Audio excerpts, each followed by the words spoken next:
حدیث نمبر 273۔ ابو اسود دہلی نے بیان کیا کہ حضرت ابو ذر رضی اللہ عنہ نے اس سے حدیث بیان کی کہ میں نبی اکرم صلی اللہ علیہ وسلم کی خدمت میں حاضر ہوا۔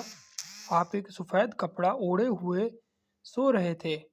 میں پھر حاضر خدمت ہوا تو ابھی آپ سوئے ہوئے تھے۔ میں پھر تیسری دفعہ آیا تو آپ بیدار ہو چکے تھے۔